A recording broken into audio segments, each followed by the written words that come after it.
So now let's look at setting goals. This part is important. You've come along the journey with us, exploring different ways that you can make the best of the situation, whether it's new skills that you can learn or areas that you can improve or things that you finally have the time to do. And you've even started to envision a future life that you can get yourself excited about. The next step, which is officially setting goals, is the key to making sure that you actually have this great opportunity and experience that you've been conjuring up in your imagination, and that you don't just let time pass with no progress made in a feeling of being stuck and trapped and restless, instead of feeling purposeful and productive. So the entire reason for this course is that it's challenging to find a new routine, form new habits, and focus your attention and energy when your life is disrupted. So whether you are an experienced goal setter or you've never officially set goals and made plans before, this is the most important part. This is where we connect our ideas and imaginings for our future and our time spent during this with our reality.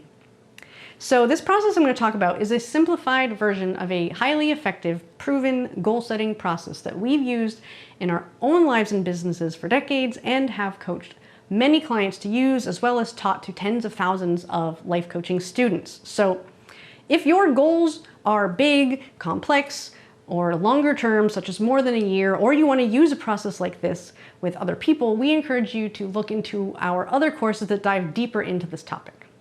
But this video right here and the next one give you everything that you need. So the first step is confirming your goals. So look back at all the ideas that you've come up with so far, including your learning goals and your ideas for making good use of your time. You're going to be identifying the things on these lists that you've made that are the most important to you. And then you're going to ultimately be separating them into two groups: longer term outcomes and daily living goals. So let's look at what that would look like. First, look at your worksheets and circle the things that feel the most important and impactful and purposeful to you. These are the things that you really want to see yourself accomplish and focus on during this time. And that's what you're going to be focusing on for this activity. So identify 1 to 3 bigger, longer term goals. So these ones are, bigger goals that are going to take multiple steps to get there, not something you could just do once. And time-wise, this could be anything from it'll take you a month to accomplish it, or maybe it would take you longer, like a year or more. So for example, learning a new skill is a long-term goal that takes effort over time, while playing board games with the kids is not a long-term goal. So you could leave that one off the list for now. So then for each of these larger goals that you identify, you want to identify why you want it. What is the outcome that you're seeking? Meaning, what is the reason that you want to achieve this goal? What will it mean to you if you achieve this goal? How will it impact your life? And then for each of these larger goals, you want to identify the steps or the sub-goals that you're going to need to take in order to get there. So first you want to look at the time frame for achieving this goal. And you might not know for sure, but you just want to roughly estimate. So if it's relatively short term, maybe it'll be 30 days or 3 months. Maybe it's a longer term goal and you already know it's going to take a year, or maybe it's something like a degree that takes 5 years or longer, or whatever the case may be. But if your goal is longer than a year in the future, identify where you would want to be in a year and work with that, because anything further than that is going to be too hard to work with in this capacity. So then you really want to be thinking about the next 60 days. If it's longer than that, you really want to be focusing on nearer term, because anything longer than 60 days is likely to change by the time you get there. So what you want to do is brainstorm everything that you can think of that you're going to need to do in order to achieve this goal and get where you want to be in 60 days.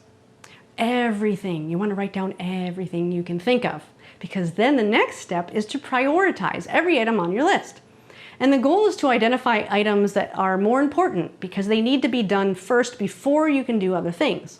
So for instance, you can take a course on how to learn coding, but you would need to do that before you can actually practice creating video games, for example. But Even before that, you would have to do some research to find which course you want to take. So there's a certain order that things need to happen in. So here's how you would prioritize your list. Write the numbers 1 through 4 next to each item, indicating 1 as a top priority and 4 indicating the lowest priority or something that happens further down the road. And then you're going to make a summarized list of everything that's in your 1 and 2 category. And so these are going to become the things you work on in your first 30 days.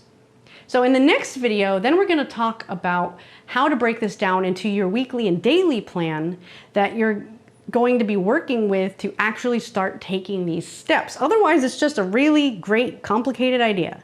You need the next step in order to be it to be something that you can figure out, well, what's my next step? What can I actually do with this? And then in that part, when we're looking at the 1 week or the daily plan, that's when we're going to go back and look at those daily living goals, or the goals that are things that you can just do, one time, or things you're doing to feed yourself, but it's not something that you have to work on over a long period of time. We're going to add that all in together in the next step.